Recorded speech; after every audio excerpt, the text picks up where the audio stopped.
अच्छा जी, so internal energy last year भी जीके बॉस में आया था। आपको पता है इंटरनल एनर्जी का मतलब the total energy of system. आप देख सकते हैं लिखा हुआ है सिस्टम का जो टोटल एनर्जी होगा, जिसमें काइनेटिक एनर्जी और पोटेंशियल एनर्जी आएंगे, जितनी भी तरह के एनर्जीज हो सकते हैं, जैसे आपका ट्रांसलेशनल एनर्जी हो गया, रोटेशनल एनर्जी हो गया, वाइब्रेशनल एनर्जी हो गया, इन सारे एनर्जीज को हम इंटरनल एनर्जी पढ़ते हैं, जितना भी सिस्टम के पास अपना एनर्जी होगा। अच्छा, इसको रिप्रेजेंट करते हैं यू से या ई से। अब क्योंकि एक स्टेट फंक्शन होगा तो इंटरनल एनर्जी में चेंज जो है वो इनिशियल और फाइनल पे डिपेंड करेगा, such that del U will be equal to U two minus U one, right. अच्छा, एक एक्सटेंसिव प्रॉपर्टी होगा, इसका मतलब कि अमाउंट ऑफ सबस्टांस पे डिपेंड करेगा, जितना ज़्यादा अमाउंट ऑफ सबस्टांस सिस्टम में होगा इंटरनल एनर्जी उतना ज़्यादा होगा। और एक इंपॉर्टेंट पॉइंट इसके बारे में ये कि जो आपका इंटरनल एनर्जी में चेंज है वो फंक्शन ऑफ टेम्परेचर होगा, ये टेम्परेचर पे डिपेंड करेगा।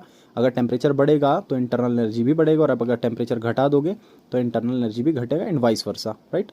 अच्छा, उसके बाद फर्स्ट लॉ ऑफ थर्मोडायनेमिक्स। तो फर्स्ट लॉ ऑफ थर्मोडायनेमिक्स को आप फ्लॉट पढ़ते हैं, और फर्स्ट लॉ ऑफ थर्मोडायनेमिक्स का पहला स्टेटमेंट ये होता है कि इसको law of conservation of energy भी आप बोल देते हैं। ये चीज़ आपको पता होगी कि जो टोटल आइसोलेटेड सिस्टम का एनर्जी होगा वो कंजर्व रहेगा, ना ही आप उसको क्रिएट कर सकते हैं ना ही डिस्ट्रॉय कर सकते हैं। और दूसरा इंपॉर्टेंट स्टेटमेंट ये कि इंटरनल एनर्जी में जो चेंज होगा वो बराबर होगा sum of heat and work, that is del U will be equal to Q plus W. अच्छा, इसी डब्ल्यू को आपको ये पता है that W is equal to minus P del V. So आप लिख सकते हैं del U is equal to Q minus P del V. अब एग्जाम में कभी कभार आपको ड्राइव करने को बोल देता है, तो आप कैसे करेंगे? आप कंसिडर करेंगे कि आपके पास एक सिस्टम है जिसका इंटरनल एनर्जी U1 था, और आपने उसको Q amount of heat provide किया और W amount of work done हुआ, सच दैट जो इंटरनल एनर्जी होगा वो चेंज हो जाएगा और वो U2 हो जाएगा।